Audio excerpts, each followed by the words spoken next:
Bismillahirrahmanirrahim. Assalamu alaikum to all the learners, to all the viewers. Hope so all of you are fine and enjoying a very good sound health at your home places. I am Neelam here and today we will discuss about some important tricks to use pronoun. Pronoun को भी use करने के tricks है ना sentence में, with in the sentence. जब तक हम इन ट्रिक्स को अपने फिंगर टिप्स पे नहीं रखेंगे ना, यूँ समझ लेंगे ये टॉप सीक्रेट है हमारा प्रोनाउन को यूज़ करने के लिए. So let's start with the very first example. The very first example is you and I have finished our task. अब इस सेंटेंस को जब आप एनालाइज करते हैं, आप देखते हैं कि सेकंड पर्सन मौजूद है हमारे पास you और फर्स्ट पर्सन I. ठीक है, you and I. ठीक है, वर्ब आ गया इसके साथ have प्लूरल फॉर्म में. लेकिन हमने इसका पोजेसिव प्रोनाउन कौन सा यूज़ करना है. अगर याद रखिएगा सेकंड पर्सन आ जाए, फर्स्ट पर्सन आ जाए, तो आपका जो पोजेसिव प्रोनाउन है वो बिलोंग करेगा फर्स्ट पर्सन प्रोनाउन कैटेगरी से. ठीक है, लेकिन याद रखिएगा प्लूरल हो जाएगा. तो यू एंड आई के साथ क्या यूज़ होगा, आवर टास्क. एक और एग्जांपल देखते हैं. You and he have done there duty. अब आप ये देखें कि यू तो वही सेकंड पर्सन है, लेकिन यहाँ फर्स्ट पर्सन की जगह कौन सा पर्सन यूज़ हुआ है, थर्ड पर्सन. तो फिर कौन सा पोजेसिव प्रोनाउन यूज़ होना है, तो फिर हम थर्ड पर्सन की कैटेगरी में ही जाएंगे. ठीक है, और इसका जो है यूँ कह लें कि प्लूरल केस वो डिस्कस करेंगे, वो यूज़ करेंगे हम यहाँ पर. तो याद रखिएगा यू एंड आई के साथ आवर आएगा, यू एंड ही के लिए देयर इस्तेमाल होगा.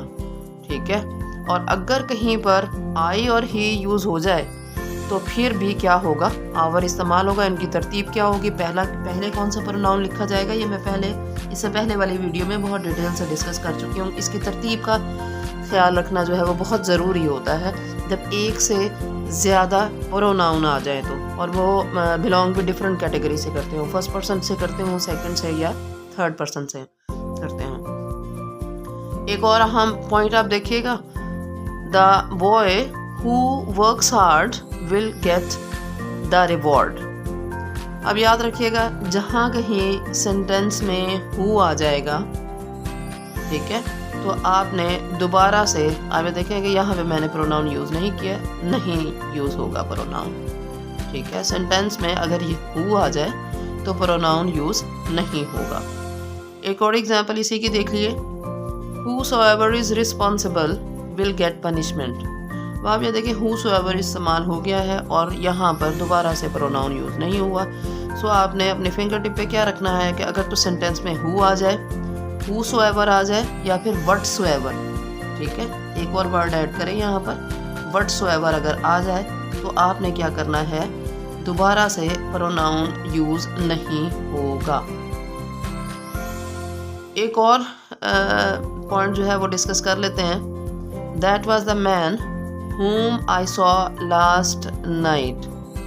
अब आप ये देखें कि यहाँ पर इंटेरोगेटिव प्रोनाउन whom इस्तेमाल हुआ है. ठीक है, और याद रखिएगा whom हो या who हो इंसानों के लिए हम इस्तेमाल करते हैं.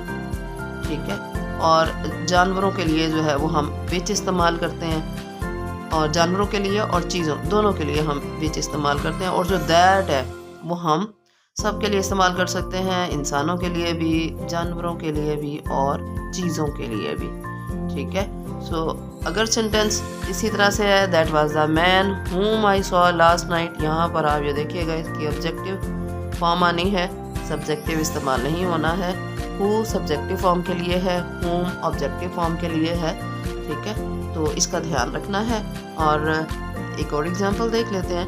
Here is the dog which was wounded. अब आप ये देखेंगे विच की जगह पे अगर हम whom इस्तेमाल करेंगे या who इस्तेमाल करेंगे वो रॉन्ग होगा, हमने दैट इस्तेमाल करना है. ठीक है, तो जो है विच भी इस्तेमाल कर सकते हैं, दैट भी इस्तेमाल कर सकते हैं. और एक और पॉइंट देखिएगा, I like such boys as are not naughty. अब याद रखें जहाँ भी हम सच इस्तेमाल करेंगे, सच के बाद आपने एज इस्तेमाल करना है, दैट इस्तेमाल नहीं करना है। सच जहाँ पर आ जाएगा आपने क्या यूज़ करना है, एज को यूज़ करना है, दैट यूज़ नहीं करना है। ये बात आपने याद रखनी है अच्छे से। एक और देखते हैं, this is the same shirt that I bought last year. इस सेंटेंस में आप ये देखें कि जहाँ पर द सेम आ जाएगा, द सेम के साथ आप दैट भी यूज़ कर सकते हैं, एज भी यूज़ कर सकते हैं, बोथ आर करेक्ट। ठीक है, इसको यूज़ करने में कोई इशू नहीं है। लेकिन याद रखिएगा, सच के बाद आपने बिल्कुल भी दैट इस्तेमाल नहीं करना, दैट विल बी रॉन्ग। ठीक है, एक और पॉइंट हम डिस्कस करते हैं रिफ्लेक्सिव प्रोनाउन के यूज़ के हवाले से। एक छोटी सी लिस्ट जो है मैंने वर्ब की बनाई है, तो जो मैं आपके साथ शेयर करने जा रही हूँ। तो याद रखिएगा कि जो है ये वाली लिस्ट है ना, hide, qualify, make, draw, keep, move, अगर ये वर्ब यूज़ होते हैं तो आपने रिफ्लेक्सिव प्रोनाउन को यूज़ नहीं करना है।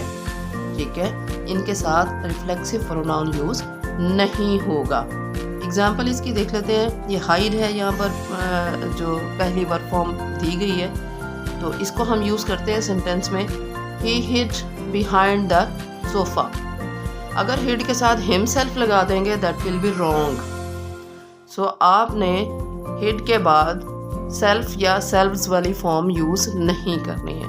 ठीक है, 2-4 दफ़ा आप इनको रिवाइज करेंगे, प्रैक्टिस करेंगे, तो आप इसकी जो है ना हैबिट हो जाएगी आपको कि आपने इसके बाद जो है रिफ्लेक्सिव प्रोनाउन यूज़ नहीं करना है। लेकिन एक और लिस्ट है यहाँ पर, जैसे है prepare, avail, enjoy, acquire, resign, avenge, exert, overreach, drink, apply, set, etc।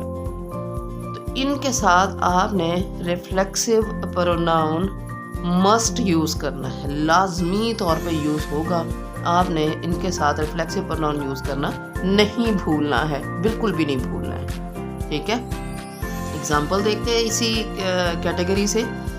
We should prepare ourselves, prepare आ गया ना, तो प्रीपेयर के बाद आवर सेल्व्स लाजमी आएगा।